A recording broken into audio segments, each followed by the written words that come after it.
Get ready, Staten Island. The Ferry Hawks host the Hagerstown Flying Boxcars. Tonight at 7 p.m., it's soccer night, and kids glow around the bases postgame. Saturday at 6:30, it's Broadway night with postgame fireworks and Broadway rave. Sunday at 1:30, it's Military Appreciation Day, and the kids run around the bases. A great day out for the entire family. Kids run the bases after every Sunday home game. Want the best seats all season? Get more Ferry Hawks for only $63. Visit ferryhawks.com now to lock in your seats. This episode is brought to you by Fox One. Watch all 104 matches of the FIFA World Cup live in 4K for just $19.99 a month with 3 days free. Build your own multi-view, choose up to 3 streams, and follow player spotlights. Stay on top of every moment with live stats, highlights, and instant replays. The FIFA World Cup, streaming live on Fox One. Offers are subject to change. See fox.com for complete terms and conditions. Shane Hurd has spent nearly 25 years in government in the fields of civil engineering, geographic information systems, information technologies, and he's a graduate of Arizona State University's Certified Public Manager program. As a member of the space race generation, he has been a lifelong space and science nerd, as he calls himself, and a sci-fi geek.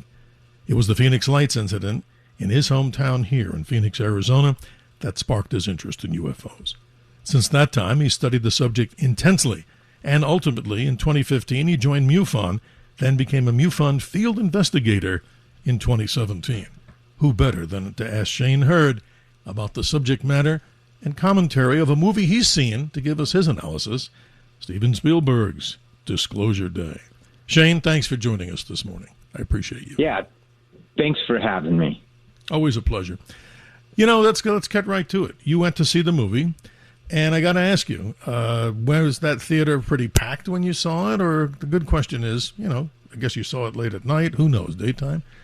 What kind of experience did you have? And share that with the audience on this movie. Yeah, I actually went to a matinee Thursday morning. Oh. And there were probably about 150 people in the auditorium. And I just kind of, out of curiosity, noticed it was about a 50-50 split between men and women. And the demographics were kind of, there were some teenagers and then some middle-aged folks and then some older folks like me. So it was kind of a, pretty fair smattering, I think, of, the demographics around Phoenix, Arizona. Absolutely. Cutting to the chase, what did you think of the movie overall? Because there's many people out there that have mixed opinions from what I've heard. Yes, I agree. I have mixed opinions. First of all, I will say, from just purely a movie perspective, it was classic Steven Spielberg. It was great. I mean, the writing was good. The filmography was great. The music, the plot, everything made sense. And it was just beautiful to look at. And the acting was just incredible. That Emily Blunt, my goodness, she really sold the role. So from that perspective, I thought it was a good movie. And, very enjoyable. I think maybe some people who aren't familiar with the topic might struggle in parts of it because they made a lot of references to, the themes in ufology. And if you're not familiar with them, they might not have got it. But in general, I thought it was a great movie. And, the content was good, too. And I definitely have thoughts on the content because of, my experience with the UFO and UAP world. So, but I thought it was very fascinating and some really good stuff to talk about. Well, good points. And I enjoy watching Emily Blunt there, as many people do. And if you're not familiar with this actress, she had starring roles in Sicario. This is a number of years ago. And a movie that I found totally fascinating, both A Quiet Place 1 and 2. And not to spoil those movies for people who haven't seen them, but isn't that most amazing? A Quiet Place. Who would have thought of having an alien invasion where you have to be quiet? That was obviously the name, A Quiet Place. Yeah. And that movie is, whoever wrote that up, and I know her husband is also in that movie too, John Krasinski.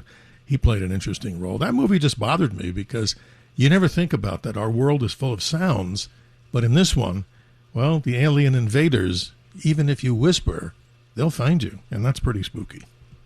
Yeah, that was a frightening take on the alien invasion for sure. That is. Shane Hurd's our special guest. If you've seen the movie, give us a call. If you haven't, questions, of course, about as we dig deeper into the whole UFO disclosure, not only from the government, but so many things. The congressional testimony of people like David Grush, Luis Elizondo, so many things to talk about here in so limited time. 1-800-848-9222. Get you into our theater of the mind.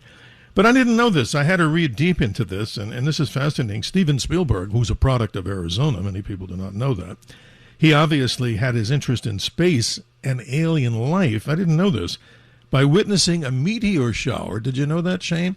With his dad when he was 6 years old. I mean, there's his connection. And who hasn't seen? Well, hopefully some of the listeners out there. And if you haven't, not to shift gears on you, but in August, we get the best of the meteor showers, at least for visibility. If you have a dark place, no moon will be in the sky for the Perseids in August. But I found that fascinating that his interest was piqued by seeing that. So a father-son event or with his family, that's a pretty cool thing. And look what he's done in the world of cinematography. That's amazing. Yeah, absolutely. It just shows what the spark of wonder in a child can lead to. Absolutely. You know, I got to have your take on this. And I'd like people to know from your side of the equation, what is a MUFON field investigator? The words simply sound like I know what that's all about. But describe the process, because now we're seeing so many different individuals and groups, even the government, wanting to welcome sightings of UAPs, the new term, right? Unidentified aerial phenomenon, the old UFO thing. So what does it take to be one of these MUFON field investigators, and to give us a little insight into what you do? I mean, I think I get it, but not everybody may get the details.